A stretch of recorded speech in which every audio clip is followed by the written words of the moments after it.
नमस्कार, IBN भारत देख रहे हैं आप। मैं हूं देवेंद्र कुशवाहा। जैसा कि सभी जानते हैं कि सड़क से लेकर सदन तक कृषि बिल की चर्चा हो रही है।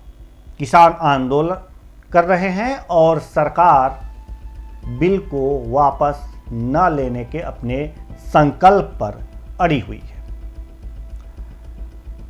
जो विपक्षी दल हैं उनकी भी एक अलग भूमिका है। विपक्षी दल भी किसानों का समर्थन कर रहे हैं। जब सड़क से लेकर सदन तक इस बात की चर्चा हो रही है तो भी इसका कोई हल निकलता दिख नहीं रहा है। आज प्रधानमंत्री मोदी राष्ट्रपति के अभिभाषण पर जवाब दे रहे थे राज्यसभा में, और उन्होंने भी कृषि बिल पर चर्चा की, कृषि कानून पर चर्चा की, साथ ही किसान आंदोलन पर चर्चा की और तमाम ऐसे तर्क दिए जिससे लगता था कि हां,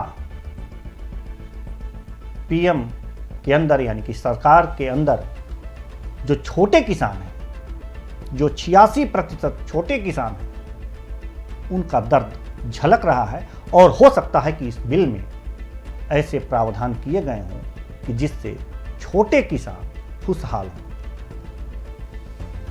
ऐसी तमाम बातें उन्होंने आज कही और आज हम उन बातों को विस्तार पूर्वक रखना चाहेंगे आपके सामने।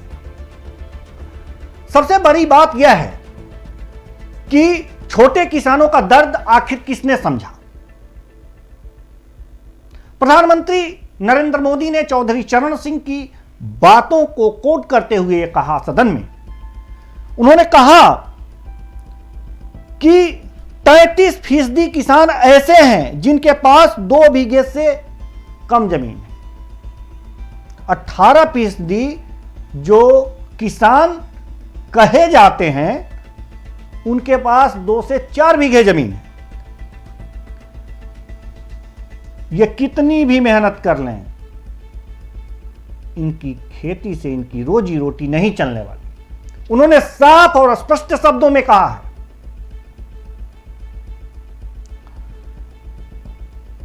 ये बातें प्रधानमंत्री ने इसलिए भी कही कि आज आवश्यकता है छोटे किसानों को मदद करने की, क्योंकि आप जानते हैं कि 60% जनसंख्या जो है गांव में निवास करती है और गांव में जो निवास करने वाले लोग हैं और जो किसान हैं उनमें 86% जो लोग हैं वो छोटे किसान हैं।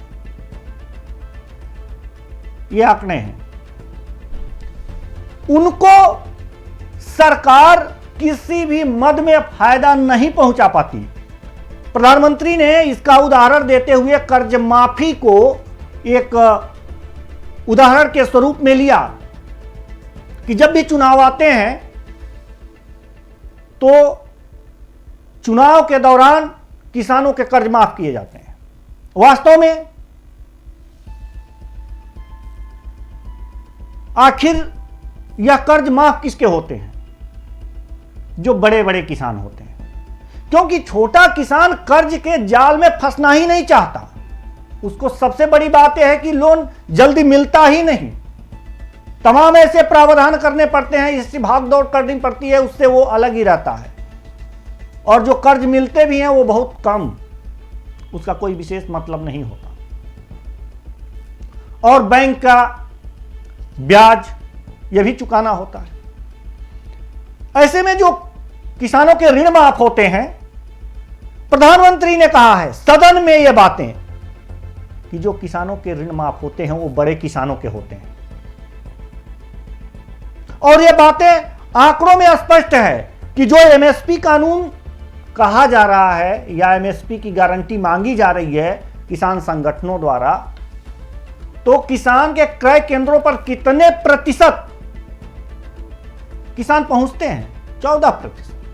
जो बड़े किसान हैं वही तो अपना अनाज बेच पाते हैं वहां पे, बाकी तो बिचौलियों के हाथ से ही बेचते हैं। तो कुल मिलाकर के जो छोटे किसान हैं, उन्होंने संख्या भी बताई है, 12 करोड़ जो किसान है, छोटे किसान हैं, उनके लिए योजनाएं बनानी होंगी। जब वे सुखी होंगे तब जाकर के भारत खुद सुखी होगा, भारत खुश होगा। इसके लिए परिवर्तन लाना जरूरी है। प्रधानमंत्री ने यह भी कहा सदन में कि जो भी सरकार आई, कॉमा फुल स्टॉप लगाते हुए किसानों की बात जरूर की और इस कानून की बात की, इस बिल की बात की। यह अलग बात है कि लागू नहीं हो पाया। साथ ही उन्होंने पूर्व प्रधानमंत्री डॉक्टर मनमोहन सिंह की बातों को भी कोट किया। उन्होंने कहा सदन में, पूर्व पीएम मनमोहन सिंह जी भी मौजूद थे, उन्होंने उन्हीं की बातों को कोट करते हुए सदन में कहा कि वे भी किसानों के लिए एक बाजार की वकालत करते थे।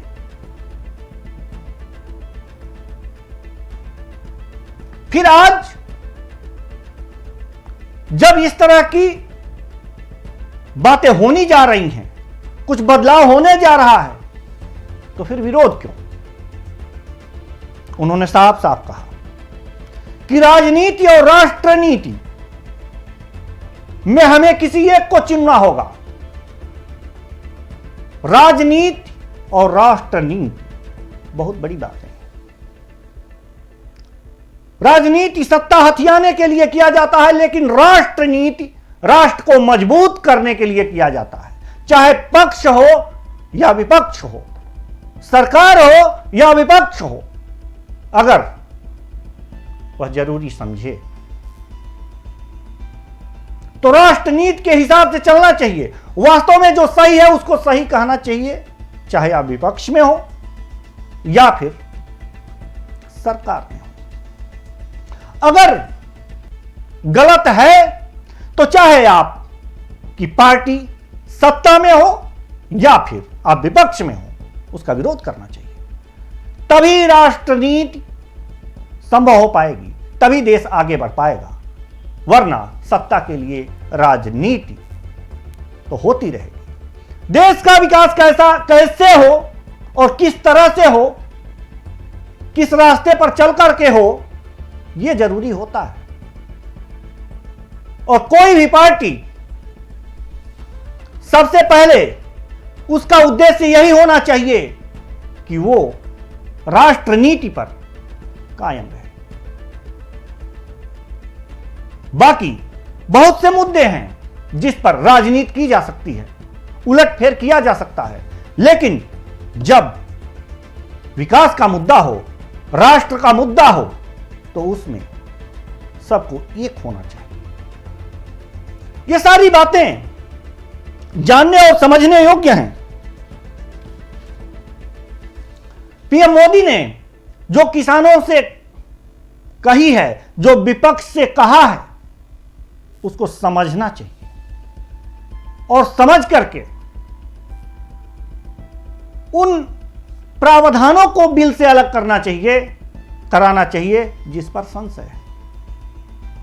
किसान संगठनों को भी थोड़ा सा नर्म रुख अपनाना चाहिए और थोड़ा 2 कदम आगे बढ़ करके सरकार से हाथ मिलाना चाहिए। अब ज्यादा कुछ कहने लायक नहीं है, बाकी सब तो समझने लायक है। प्रधानमंत्री ने राज्यसभा में जो जवाब दिया है काबिल गौर है और उस पर एक बार नजर सबको दौड़ानी चाहिए और अपने ज्ञानेंद्रियों को केंद्रित कर उसे समझना चाहिए। फिलहाल इस कार्यक्रम में इतना ही। मुझे दीजिए इजाजत। नमस्कार।